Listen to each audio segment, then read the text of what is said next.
Tommy Mayberry is the Executive Director of the Center for Teaching and Learning at the University of Alberta. Tommy is a leader in setting the culture of respect, gender inclusivity, and social justice in academia. My name is Tommy Mayberry, and my pronouns are he, she, and they. So any of those three series with respect is how you can refer to me. Tommy, you have used pronouns to introduce yourself.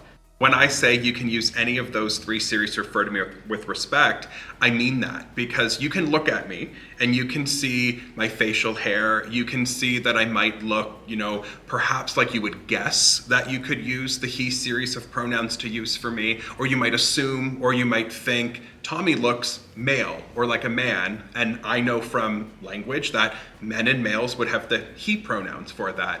And you wouldn't be wrong, because I do use that series of pronouns, but I also understand myself as having a feminine identity as part of who I am. And so throughout my life when I was growing up, I really struggled to know who I was in my body as a person experiencing lots of different genders. And I really struggled throughout my early years in high school because I grew up in a town that wasn't accepting or open to gender diversity or any type of non-normative or not straight or not hetero kind of ideas.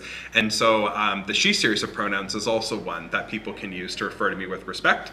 And I also use the they series because when people talk about me, or when I talk about myself, right, if I'm writing a bio in the third person, he doesn't feel like it captures all of who I am, and neither does she. And so sometimes they can be a way to kind of capture all of it. So that was a long way to say, just by looking at me, you don't actually know how you can respectfully refer to me. Mm-hmm. And so by sharing that, by saying, you can respectfully refer to me using any of these three series, I'm inviting you in to learn a little bit more about me, but also giving you that permission to engage with me in a respectful way. Because it's really important that we don't just make assumptions about people based on how they look, because you don't know what someone is living through inside. So for me, if you were talking about me, you would say, Tommy, they are going to the mall. Just the same as you would if it was a group of people or just a single person for that. And we do it in English, absolutely. How are gender pronouns used in academic writing or in academia? So very recently, actually, have the APA and the MLA and other kind of writing governing bodies, have they actually updated to include they as a singular non-binary pronoun. And so before that, it would actually have been wrong, according to the APA and according to the MLA, for us to use they to refer to a singular person in our academic writing. We would have had to use he or she or he/she. And so what that means now is that as writers, we're able to use they in a way that actually is following the rules, right? Students at university might be asked to share their pronouns. Why do we do that? And what if they are not necessarily ready to share their pronouns? I've been there before.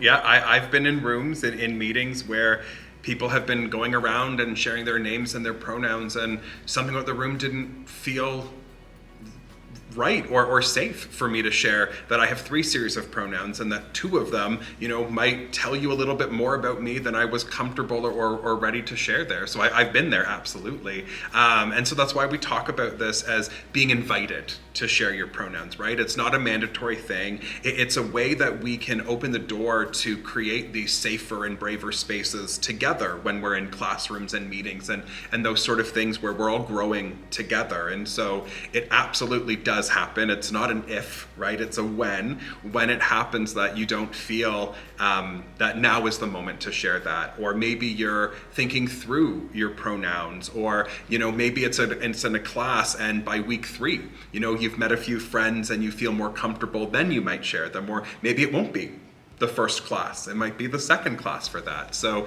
it's never something mandatory to do, but the reason why we invite and we share our pronouns is so that we're able to create that space where we can feel more like we belong. But when you hear a prof or someone share their pronouns, what they're doing is moving to create a more safe and respectful space together.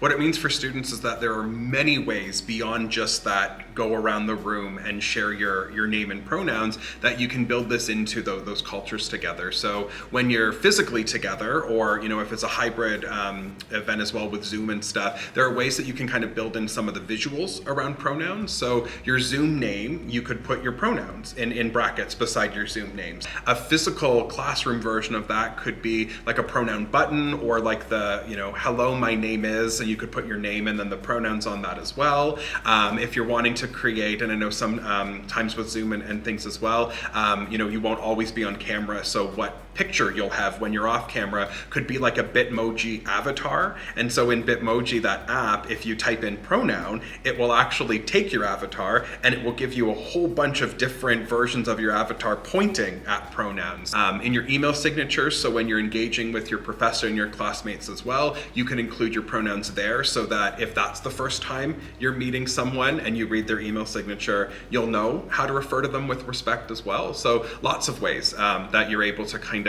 share out how you want to be respectfully referred to, and how others can also continue to learn about cultures of respect with gender pronouns. If I'm meeting someone for the first time and I say, "Hi, I'm Tommy, please use any of he, she, they to refer to me with respect," I might say, "How can I refer to you with respect?"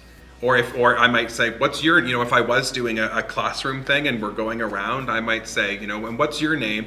And how can I refer to you with respect?" So a kind of two-part intro question for that as well. Because it's sometimes not enough to just model it yourself. Actually asking someone can be a really powerful way to say, "I am genuinely wanting to know how I can refer to you with respect." And then you're kind of creating that unspoken commitment that you will use those pronouns or that name to refer to them with respect. But you're also giving them the space to not, they don't have to share that with you. They can share a different way that they can be respectfully referred to.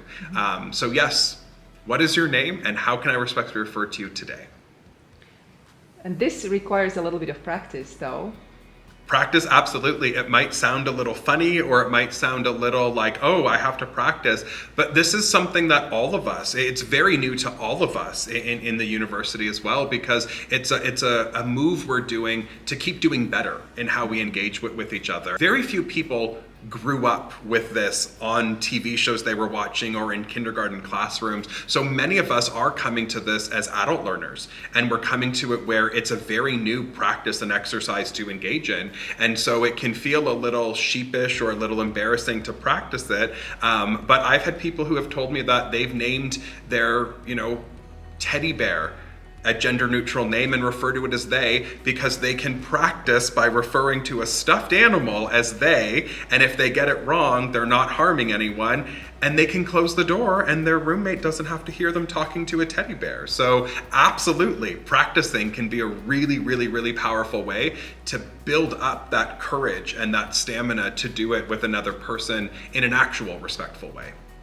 Beyond language, other kind of visual symbols, or other kinds of, the one that comes immediate to mind is like the pride flag and the progress pride flag, right? Those large kind of cultural symbols that represent the 2S LGBTQIA plus community. So looking at the colors on the rainbow pride flag, or using rainbow symbolism, or too much for this interview, but also like each of the groups within the 2S LGBTQIA plus banner have their own flags, right? So different kind of color combinations and things as well. So thinking about, stickers that might not just be pronouns, but could be other inclusive symbols or colors or flags or things like that, also can be those ways that you can create and visually show those cultures of respect. If they're, stickers on your laptop or stickers on your mug, or, my office door, I love putting stuff on my door like as if it's a billboard kind of thing. So any of those spaces where someone might engage with you, you can also kind of build out beyond just how we speak into what you're looking at around you as well for some of that.